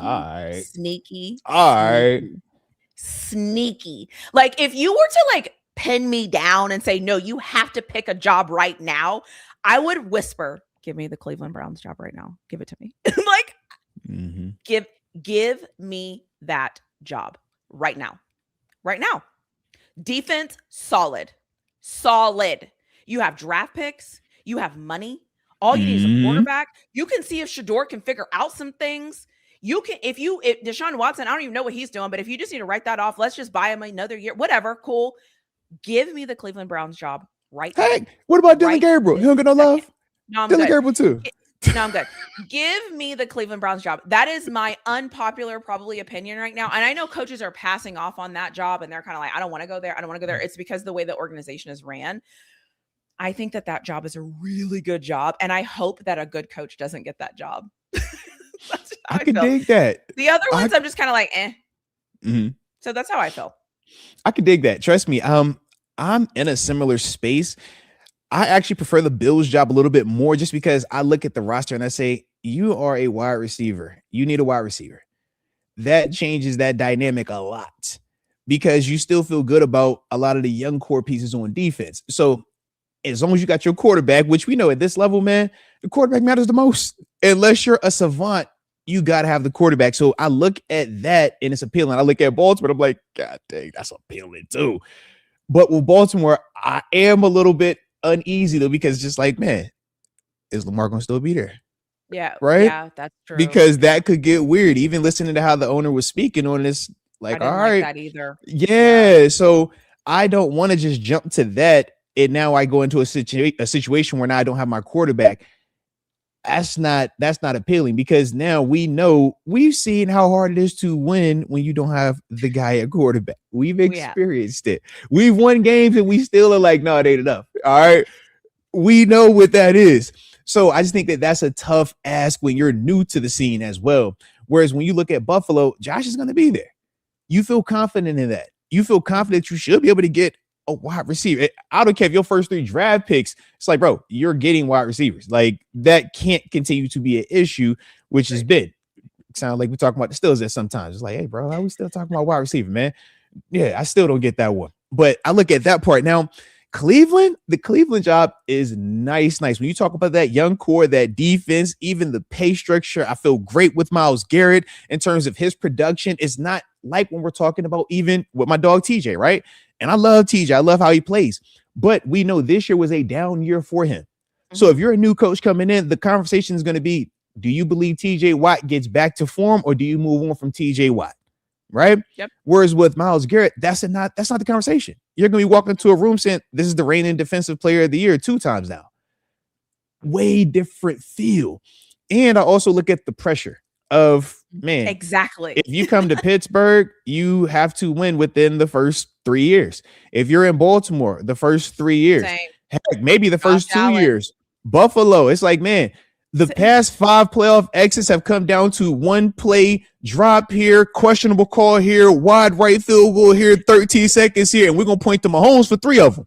And it's like, yo. Yeah. That's a different level of urgency in terms of coming in right now. So the Cleveland job, when we look at it full spectrum, it's like, yeah, that is very appealing. But when I just think of, man, who gives me the best chance to actually like cook and win, and I got everything I need, I look at Buffalo and it's like, man, I think you got a lot on the table for me. I think too, it depends on what you want. Right? Do you want the instant, I need to go into a place where I feel like it's ready made and I just need to add, I need to go to a place where the cake is already done. I just need to add some icing. Or do you want to go to a place where the cake hasn't been baked, but you might have all the ingredients and you have everything to continue to get ingredients? Then you go to the Browns. And like I said, I cannot believe I'm saying that out loud. I think that job is so appealing for a guy that wants to step in and I don't want to say grind it out, but maybe grind it out, because let's be honest, how many games did they win this year? 2, 4? Yeah, not enough. I mean, even next year, if you won 5 games, everyone would be like, it's okay, it's the Browns, we're getting better. I saw us getting better. That's like, I'm sorry, give me that. Like, give me that. I love the analogy you brought in right there with the cake. It's like, there is a difference between the finished product. Can you do the nice designs on it versus, bro, we got eggs, we got sugar, we got flour. All right, we got some batter over here. We don't know how to make it all look nice and pretty. Can you? Can you make one of them triple decker with the people on top doing the cool little? If you can do that, so yeah, that's real. So, but yeah, and like I said, it just depends on what you like. It depends on your preference. Because I am it's same with like house flipping, right? Do you want the ugliest house on the block and you're going to flip it and make it look the best? Or do you just want the house that's already done and you'll do a couple of things on the inside? Like, what do you prefer? Give me that challenge. Give me the lowest expectations, because I'm going to exceed those expectations. Give me that. Give me that right now. Like, So let me play devil's advocate there. So you don't believe that you're good enough to walk into a Buffalo and take them over the top, though? If you truly feel like you're that good, if you're good enough to cook in Cleveland, why can't you go ahead and finish that product and finish that one over there in Baltimore either? Because sometimes in life, it's about putting yourself in the right position. Okay. I can't let my ego make my decision for me. I got to put myself in the right position. And sometimes in the right position, you need time. And I think that too many times, because the society we live in, everybody wants it right now. And right now, it has to be this. And I want to lose weight right now. And I want to do it right now. I did 2 workouts. Where's my 6-pack? Yeah. I think that the Cleveland Browns job is going to take some time. It's going to take somebody that can really go in there and mold it. I want you to give me that time, because everybody else has sucked before me. It's just a little bit easier. Give me the layup. Why would I have to go make a 3 if I could go make a layup? But I thought we like to throw the ball over the middle of the field. That's a way higher level throw. It's a way higher level risk, but we got high risk, high reward. We don't want the check down. We don't want to do the routine. We want to, throw it down the field. And maybe that's why I liked Coach Tomlin, because it's like, give me the slow roll. Give me the I need to focus on the details. Give me the I need to focus on building my team. Don't give me the thing that's already made, because now I'm supposed to go to the Super Bowl at this point, because that's all Josh Allen needs at this point, right? It's the Super Bowl. That's literally it. It's like, yo, you've had everything. You need is a Super Bowl. So no, start me with, hey, get us 5 wins. Because it's the easier. And the thing I always tell people, if you under promise and over deliver, everyone's going to think you're amazing 10 out of 10 times. But you become a legend if you Muhammad Ali, man. You can Conor McGregor, man. Come on, man. It's more legendary when you're out there. Here's actually a good question. Would you be more of a legend if you took Josh Allen to the Super Bowl, or would you be more of a legend if you took the Cleveland Browns to a Super Bowl? I think both are equally as impressive, because for Buffalo, and I think for Buffalo, it's not just taking it, you'd have to win it. Because for Buffalo, you think of the history of it, though. Expectations, because they always lose in the Super Bowl. Exactly. But if you're Cleveland, it's like, well, you've never won anything. So does making it there, does that really count that much more? It just depends on what you're looking for. And that's what I'm saying. Like, are you trying to just like, all right, it's like, I'm super confident, but I'm not that confident? Or are you really confident? I look at it like, man, if you're really confident, you feel like I can not only take Josh to the Super Bowl, we're going to win the Super Bowl. But I think you got that same level of confidence if you're looking at that Cleveland situation. You're like, man, I know I can make this thing work too.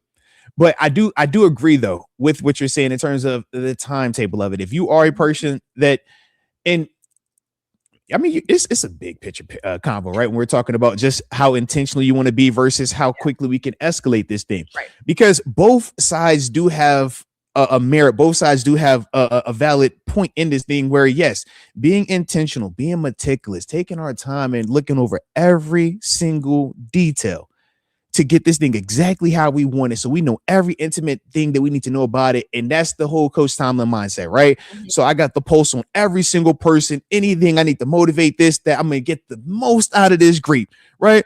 But we know at the same time, man, sometimes the grape's a little limited. Right. So I'm just like, I see that side of it. But then the other side is like, man, we don't have to wait like this. When I look at the Rams saying, I'm going to go buy me a Jalen Ramsey, I'm going to go buy a Von Miller, I'm going to go buy a Odell Beckham Jr., I'm going to go buy a Matthew Stafford, I'm going to go buy all these people. We're going to go run it at the table, 2 years hard at it. And then after that, cool, we in the Super Bowl. We win one. And then it's like, all right, they had their little reset, right? Couple years. Now they back in the convo again. But it's just a different approach. That didn't take long. That wasn't this overly meticulous, grind to this thing. So I think both sides can work, but I think you have to be all in on it. And I don't know. I just think we're going to play the half and half game a little bit. So, an interesting tidbit of this, because I think it's important when we have NFL conversations, is looking at the cap space. And right now the Bills are not, I think they're going to be over the cap space. So they've already got a cut. The Bills do. But if I look at the Browns, I'm wondering what their cap space look like. Because I think also too, those draft picks they have, they could maybe turn that into something. They could maybe turn that into a player. I just think they have more assets. But who knows? But that's why this is a fun conversation. Because who knows? Absolutely. Neither one of them have a coach. Yeah. And the other part is, and we don't know who the hell the Browns quarterback even is. Yeah. And even when we talk the whole draft concept, it's like in the offseason, the draft picks sound as if they're the lucky golden ticket. And how many times do we look and we say, man, no offense to Caleb Johnson, but Caleb Johnson was a draft pick and we hardly used him this year. But if we were talking about, that draft pick and the slot of that pick and the expectations and all this other stuff 6 months prior to us drafting him, it's a way different feel. So that's why I don't really get caught up in that draft, because it's like, man, we really don't know what any of these dudes going to do. Like, we're going to hype them up. We're going to look at it. And I'm with you on that. The draft picks and give them away. Like the Rams did. Because that's what you're right. Yeah, I'm saying using them as leverage and saying, listen, we got a first and a third. Give me Max Crosby. Picks. Yeah, give me Max Crosby. You want this first or you want this third? Like, what do you want? Like, that's all I'm saying. You can use those draft picks as currency. And I'm with you on that. Heck yeah. So yeah. But I agree with you. Sometimes there's the only guaranteed thing really is what you've seen players do. And let's be real, even they're not even guaranteed. Yeah. So we see it. And we also see with this salary cap, man, I swear they pick and choose when they want to. Oh, we can't get this done. And then all of a sudden they pop up. You're like, bro, when you start, I'll never forget when they started doing those imaginary voided year contracts. I'm like, bro, how the heck did y'all just come with a 5-year but 4 of the years were voided, but the difference is 100? I'm like, yo, remember this is crazy. Yeah. Who was the guy in at the Saints that had like that crazy contract? They're like, but really he's only making $1 or whatever it was. It was something like cheap. Yep. But it was worded like this. And I'm like, oh, so y'all playing games. That's what this is. Y'all playing it off face. Yep. Y'all playing a different Y'all playing it off face. Yeah. That's what I always say. There's a difference between wealthy people and the things that they can do and the things that I understand. And that's just what it is. Like, we're not the same. And I'm aware that we are not the same. So, I don't know. It's a weird game. It is a weird game. Very weird game. But I like it though. So Cleveland definitely is up there though as a whole. I think we both on the same page with that. Yeah. Cleveland is definitely one of them jobs. It's interesting to see though, man. Because like you said, even which direction they go, are they going to try to go offense, defense? Are we offense, defense? All these teams. Well, am I right in seeing a report where it was like a lot of coaches have been declining that interview? Yeah, I think Mike McDaniel was one that I saw link into the whole Cleveland part, but other than that, I think it hasn't been a ton. Too.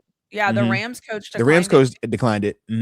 Yeah. So, and I get it because organizationally, you're kind of looking, you're like, what are they doing up there? It's something in the water, obviously.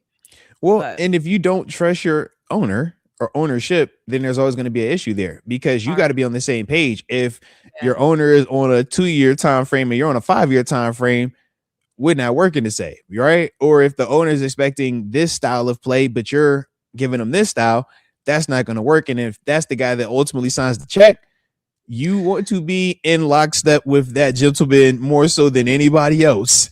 And not everybody is open to that with Cleveland right now. I can definitely see that. And I think that is the kind of dark horse part to the Steelers thing that makes them a little bit more appealing. It's like, man, we know the Rooneys are relationship people. The Rooneys are patient, they're intentional, they're methodical with this thing, and they're not going to just allow media or outside people to influence their timeline, their urgency. And I think that that's something that if you're a potentially first-time head coach, you might want to consider looking into, because, man, how quickly the NFL moves on from people, man. Mm-hmm. That's true. Well, okay, so now that we're talking about this, I would love to know, just from your perspective as a player, Mm-hmm. in this, okay, so go back to college. Oh, okay. Your college season has finished. College season is over. You now have goals to be in the NFL. Mm-hmm. It is the month of January. Yeah. What are you currently doing? What are you focused on? What is your mindset? Mm-hmm. How do you get ready to be in the NFL? And by the way, everyone listening, we're doing this until we get to the draft, because we're going to experience this. Actually, even after the draft, like before the first game, like we're going to experience this like through your mindset. Let's do it. What is it like in January? When what are you doing? What are you focused on? What are you thinking about? Yeah. So you're one of two things. If you're a guy that is going to be at your school, doing the regular training part, you stay in there, nothing really changes for you. If you're a guy that feels like, man, I got a legit chance to do the league thing and you want to, go all in on it, then you take my approach. I was living in New Jersey this time. If we go back to me being a senior in college, I had left early my senior year. So as soon as the season ended, I was in New Jersey training at a spot called Test Sports, where it's designed to just prepare you for the combine process. Or at that time, I hadn't even had my combine invite. I was a late invite guy. So I'm preparing for Texas versus the Nation All-Star game that I had an invite to, that was going to be, I think it was in February-ish time frame. So I'm training 40-yard dash, different, workouts and lifts, but more so I'm getting educated on how to play linebacker. So I chose this facility because they have not just, the nutritionists, the strength coaches, the speed coaches, former Olympians there, but they also have former NFL linebackers and coaches that are actually going to take me through watching film, going to communicate with me the correct ways to step, what I'm looking at. And I was going to be there with other linebackers, from guys from Penn State, guys from Missouri, guys from Rutgers, guys from all over. So it's like, man, that's where I was at during this time of year. And it's fun, but it's also a little bit nerve wracking. You got your agent. Back then you were finally able to actually receive NIL money, right? You was actually able to receive compensation to get a car. So I remember that was my first time having a nice car driving around in, had an apartment that was taken care of, because all of that is based on, man, we believe that you're going to make it to the league and you're a guy that want to invest in your training.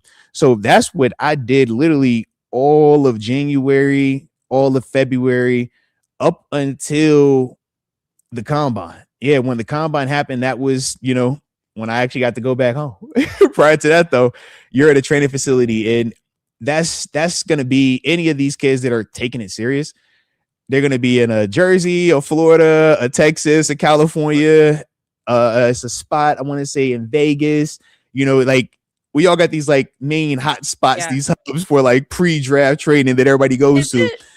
Is it 24? Is it like a, I'm going to say like a job, but is it like you have to show up at a certain time, or do they tell you what's available and then you decide what you want to show up to? So how do you structure your schedule? Yeah. So with these, man, it's who you are, who your agent is, because it costs. Everything costs. You're not getting a la carte if you're a guy that they're looking at as a priority free agent, or a guy that they don't think is going to get drafted, or a guy that they don't think is going to make it. You're just there to, I guess, participate. You know what I mean? You getting it out the mud, but you paying for it yourself. For guys like me, man, we ain't got that money like that. Not back then, because NIL, remember? So for me to go train there, it's like, man, you got to take care of my room, my board, my transportation. Man, you got to take care of everything. I want nutrition. I want, the full workout. And I would see times where, I'll be in there every single day, and it's like, why isn't such here? And they're like, yo, he don't, he's Mondays and Fridays. But like, why ain't he's on these days? Like, nah, he's here this and that day. But then when I would see, when I got my NFL combine invite, and it's like, dang, they don't have that. When I got my All-Star game invite, it's like, dang, they don't have that. It's like, okay, you start to see There's those things. So levels. yeah, so it is levels with that, but and also to the facilities that you go to.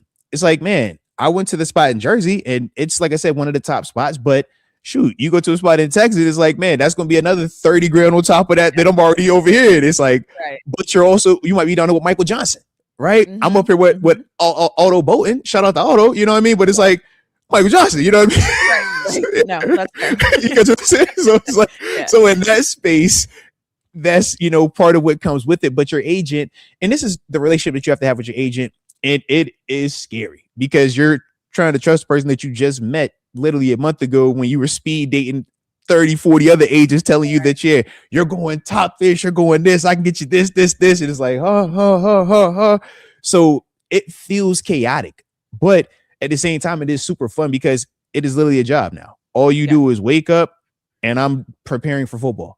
I'm nutritionist. I'm getting stretched.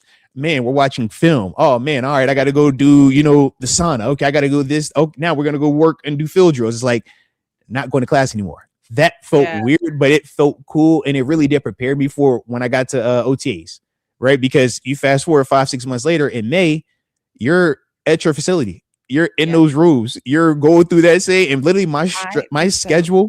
Yeah, but my schedule from training was like almost identical to when I got there in May in Buffalo. And that part made it a lot easier for me to just adjust to it.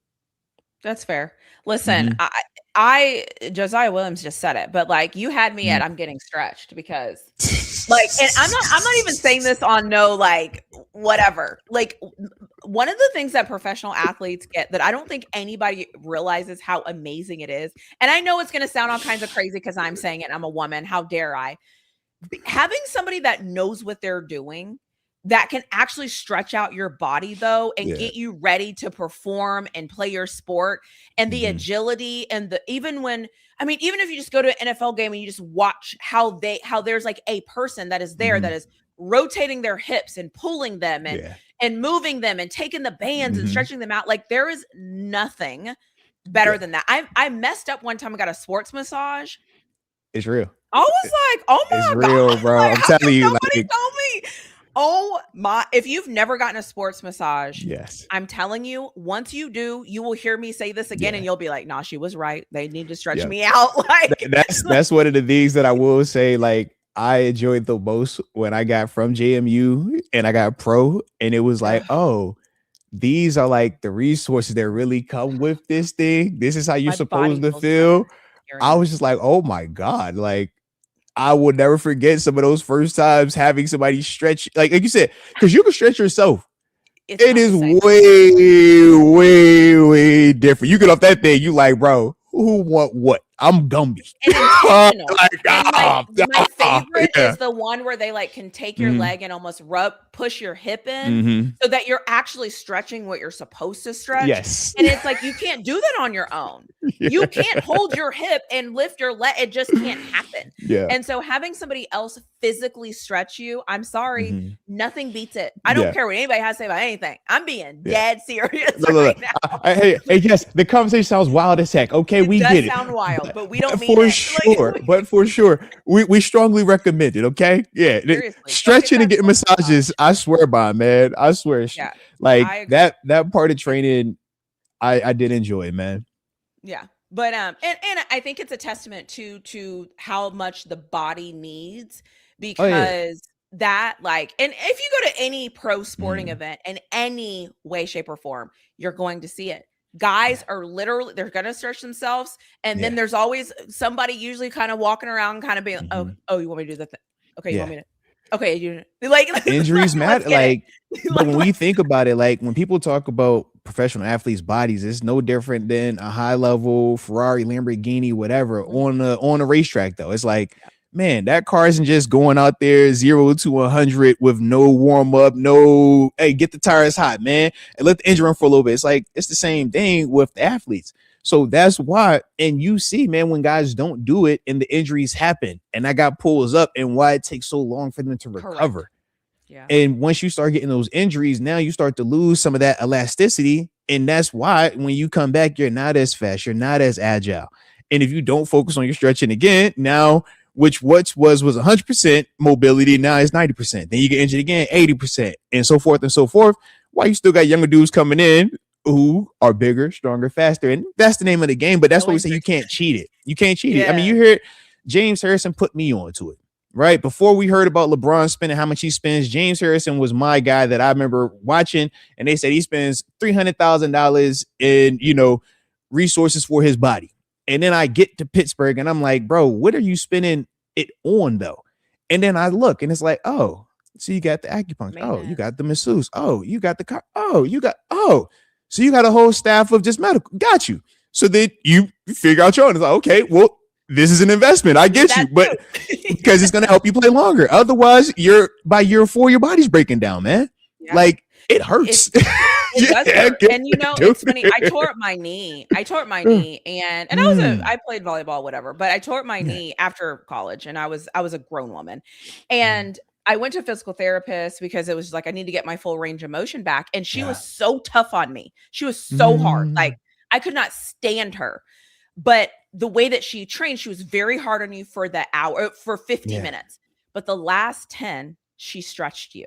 And so it was like all of that frustrate, like the moment where you're like, I can't do it. She was like, another one, you can, and all of that. But when she stretched me, I didn't care what she had said to me for that 15 minutes.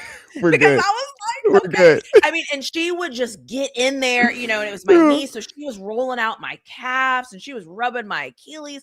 I mean, she had my hamstring, like she was going in on my hamstrings because that's what it takes. And then she'd flip me over and she'd get on my quads. And it was in that moment. And I was grown by then. I don't even know how old I was. I was grown. But I remember thinking, oh my gosh, this is what I've been missing. Like, man. I missed it. Like, and the way that she would get in my hamstrings, and I'm like, I remember one time I was like, it's my knee. She was like, you gotta trust me. All of it. Yep. Yeah. She was like, you gotta trust me. And then and then the last 2 minutes, every time she would get beside me and just go in on my hips. And she would just be like, you need it. And so I went from going to her one time a week, cussing her out every day. I started going 3 times a week, didn't care. And when it was time to pay, I was like, how much of my insurance cut? Okay, cool. I got the rest. Like, don't even worry about that. Like, that changed my life forever. No, facts, man. And I mean, I don't know. So I can't talk about that enough. And I know it's weird that we're up here talking about stretching and being stretched out, but like, seriously, it is life-changing, even as a normal person. It is life-changing. Talk your talk, man. Talk your talk. Let's go. Anyway. Hey. And shout out to you. She said, yeah, I did the knee as an adult. Lord, when I tell you that is my biggest fear, I do not want to get hurt as an adult right now. When I was playing, it was different. All right. You playing the game, cool. You got the resources. All right, man. As an adult, bro, I do not want to get injured in any capacity, man. I stretch. I warm up. It's all you. It's all you. And here I was like, I'm just going to go play volleyball. And I was playing fours, which is really hard to play in volleyball, but I was playing fours. I mean, and it was the best time ever. And I was still playing with some of my college teammates. It was so much fun. And then when I hurt my knee, I remember being like, what the fuck is that? Like, I got to get up. I have to drive myself. I have to get started. I have to warm up. And it's different. But man, I found that physical therapy. If I could think of her name right now, I mean, she changed my life, but I'm telling you, I cussed her out for 50 minutes every time. She did not care how I felt. That's real. But but it was worth it for those hip stretches. I'm telling you, man, I still remember she would get in there and I was like, yes, this is worth it. Let's go. Sign me up. Shout out to physical therapists too. Because I think sometimes they don't get what they deserve.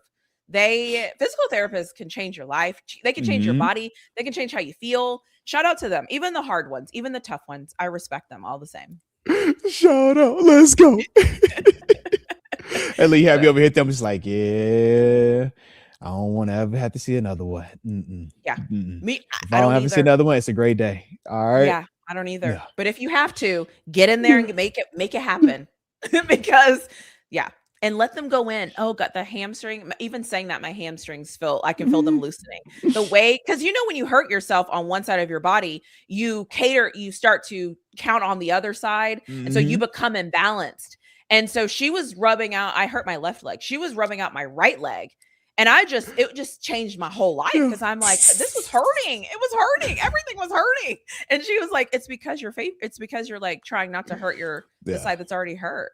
So, anyways, nobody cares about this, but I'm just going down memory lane because I'm feeling good. Like I remember what it felt And the beauty is this, and this the beauty. It's people that can relate to it. They can watch this on playback. They be like, you know what, man? I actually, I know that feeling. I know that feeling. Yeah, I can remember that. So, hey, that means we're all human. All right, we're all human. See, we're all human. Some of us are Steelers legends and have 16.5 sacks in the NFL, and are known and others have PhDs and are referred to as Dr. T. Okay. Can I just say something? I love when you randomly just pop up on my feed, and I like whenever you're doing like a random show, and then I secretly watch it. I'm like, oh, I'm not telling him I'm gonna watch this, and then I watch it, and then I listen, and I'm like, oh, stealing that, oh, taking that too. Funny, man. I'm a researcher. My YouTube knows me. I'm a researcher. It knows what I want. Send me all of the things so that I can use them. Because now you are definitely a Steelers legend. I love that. You are funny. I'm like, yo, I'm like, what is she talking about? So I'm like, that daggone interview. Because I was laughing. So I'm like, really? That's what you're gonna go for? It's like I randomly, like when you don't. I think people think I lie when I'm like, no, I actually pay attention to things. I'm like, no, I'm paying attention. Sure like, said just that. Because just because I don't say something doesn't mean I'm not paying attention. I'm very aware of what's going on. But shout out to my guys though. Like I said, shout out to the Hopies over there, man. All right, they're my guys. They're my guys over there. Yeah. It was fun. So, anyways, yeah. So that's all I have. And I want it's interesting too to hear your perspective as a player, your mindset, because as a fan at this point, we're either pissed or we're watching the playoffs right now, figuring out what our teams don't have or how we can get better. And because that's where we live. We live in the place of like, we don't get to see the guys. We don't even know who's going to be our guys. So let's just harp on what we don't have right now. And let's just whine about that. And let's be frustrated. And let's be frustrated that CJ Stroud decided to throw a pick 6 to the Patriots and not the Steelers. But whatever. Hey, look, we were asking for too much. Okay. We were in the giving mood that night. We weren't trying to receive that. All right. Yeah, so we gave the pick 6s away. So shout out to us. All right. Shout out to us. Yep. There we go. I love that. I love that. Well done. Well done, sir. Well there done. We go. You're not only a Steelers legend, you are smart. You are so smart. Oh my gosh. It's because I hang around a person with a PhD. Nope. Okay. Absolutely not. We've already told you this, man. All right. I get smarter every time we have conversations, every time we email, every time we stream. It's like, I just feel a little bit smarter today. Just a little bit smarter. So I appreciate you. All right. I appreciate you. Let's get it. Trying to think, man. Where we at now? What we got? Anything on the back end of this thing, man? No, just I'm excited for what is to come because this is still football. It's just a different side of football that we're not used to, but it's still just as exciting because even when we get a coach, there's going to be even more questions and answers. Oh, absolutely. Which is fantastic. And it's the off season. And I said during the season, remember I was like, enjoy the season, enjoy these games, enjoy this moment, enjoy the losing, enjoy the winning, enjoy all of it. Because as soon as it's over, you don't have that anymore. And now we don't have that anymore. So now we're back to, all right, who are we going to get to coach? Who's going to be like, that's just where we're at. And look, I'm going to enjoy it. It is fun too, because you can't even complain about a coach because we don't have a coach right now. We don't even have one. I love that part. I love the fact that we don't have to hear about that. It's like, yo, it's nothing to complain about right now because we don't have a coach. Okay. We can't say what we're doing because we don't have any direction right now. We're just running in circles, chasing our tails. And that's fine. It's fine. Let's just stay here until we get some direction. Then we'll know which way to go. Okay. I love that. By the way, can we just say shout out to David, because I think David put this last. You got it. You click it. The game week. Hold on. It's this is the last message. Hold on. Let me see. This one. Moats and Dr. T. This Saturday is me and my teammates' floorball tournament, which means it's game week for me. So shout out to you, David. Also, I saw that I think you put this in there last week, and I forgot to mention it out loud verbally. So congratulations on game week.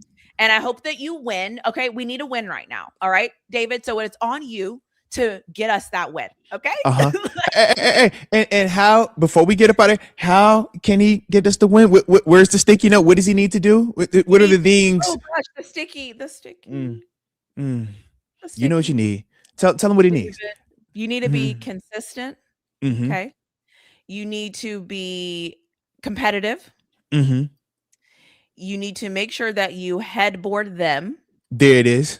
You need to make sure that you smash them. And I don't know what sport this is. He said Special Olympics. What sport? Mm-hmm. How do you play floorball? Tell me the rules. Like not tell me the rules, but like tell me like how do you win? Is it points? I'm assuming you like score points somehow because you need to have more points than them, David. You know, come on now. You have more points than them, David. Listen, we don't call it the them.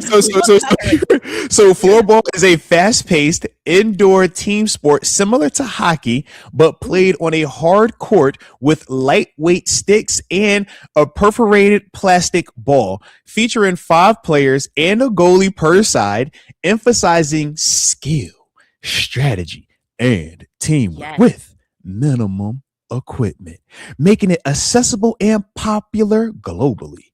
It's known for its quick transitions, developing agility, coordination, and quick decision-making with rules adapted from bandy and ice hockey.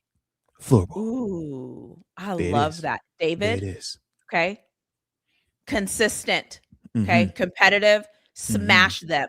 We need all the headboarding. Next week, I need you to come back and I need you to report that you headboarded them because that's what we need. Headboarding, smashing, all of it over and over. Toes up, stop at the store, get the pill, get everything you need. No leaky D. No leaky D. We don't need that, David. Okay. So you go in there and you execute. Okay. We're counting on you to execute. You got this. I know that you got this. You see it? I'm just telling you what we need from you. TaNeisha, where's your game face at? We talking about get your game face on, man. Come on now. We talking about hairboard and all this. I'm getting my game. Yeah. Shut me. I was ready, man. I love it. I love it. So report back to us, David. And thank you for telling us because like I said, I think you put it last week and I totally, I saw it. I never said it. So yes. Let's make it happen, David. Let us know. There it is. Yeah. I like that right there. I like it. Well, shoot, man. Cool. I don't have anything on this show. I'm in vacay mode, all right? Like I said, it's a new world order, ladies and gents. NWO. We are in a new world right now. We're going to see who takes the helm. But until then, man, we just sit back, relax, and enjoy the ride. Heck yeah. Somebody said in the comment section, cheat if you can, David. If you're not cheating, you're not trying, all right? Do what you got. Do what you can, David. What would Belichick do? Okay, when in doubt, what would Belichick do? Okay, I love that. If this is the lines right here, okay, that's the line, David. Right here. Do what you gotta do. Okay, you know what to do. Just do what you gotta do. So my final words, honestly, is that I am honored that I get to do a show with a Steelers legend, because doing a show with the Steelers legend makes my whole day. It might make my entire week because you are absolutely phenomenal. Your professionalism, the way that you just read off all of those things about the game, the sport, the new sport, the way that you show up with your chains with the black and it's popping with the red. I love that. Great color combination.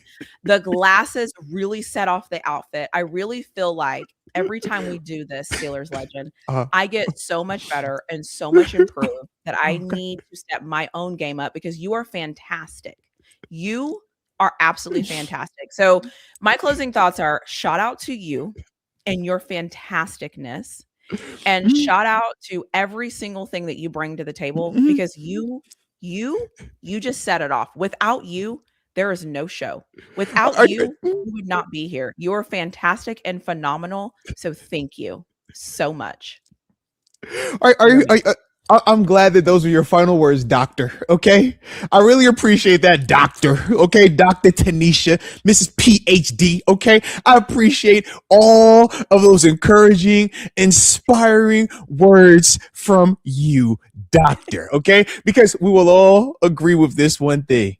We all know that feeling of anxiety, those feelings of feeling insecure, those feelings of, not having the most confident when you got a doctor's appointment. And there's no better feeling than when that doctor gives you that, hey, you're actually all right, man. You're doing good. It's only a doctor can do that. It's kind of like having a mom. All right. It's like a mom. It's like a head coach. It's like when Coach Tom would pat me on the back. That's the same feeling that I get hearing TaNeisha compliment my outfit, compliment my glasses. All right. It just feels because it's coming from a doctor, not anybody else, a doctor. So I appreciate you, doctor. Okay. Doc knows best. So Shout out to you. Shout out to everybody that's in the comment section. If y'all liked it, like both videos, like both streams, like both, subscribe to both channels, notification bell on both as well, but especially on the doctor side, okay? Because we all need that vote of confidence. We all need to feel that reassurance, okay? Because I get nervous when I go to the doctor too, just like everybody is. I got doc, But okay, you see, every once in a while, the doctor don't bite. Every once in a while, the doctor is actually nice. Okay, guys? So shout out to having a doctor in your lives. Okay? Shout out to having a doctor. But with that being the case, we do appreciate y'all. Y'all stay safe, stay warm. And until next time, baby. Peace. Bye.